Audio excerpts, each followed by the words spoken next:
By grace, you have been saved through faith, and this not from yourselves. It is the gift of God, not by works, so that no one can boast. So it just reminds us ba na it's not ourselves who can save us, but Jesus, the one who died on the cross for us, the one who um, gave his life for the people.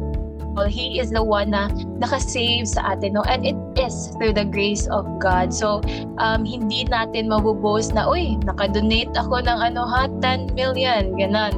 Nakadonate ako sa ganito, ganyan. Marami ako nabilhan ng chinelas, mga ganon. Or yung may nagcaroling sa amin, binigyan ko ng 100 pesos, parang ganon ba na your good works would not count as something that would save you ba? It will not merit you na, ay, mas deserving ka ma-save, because everyone has that equal, no? Na binigyan tayo ng equal na opportunity ni God para ma-save through the life of Jesus.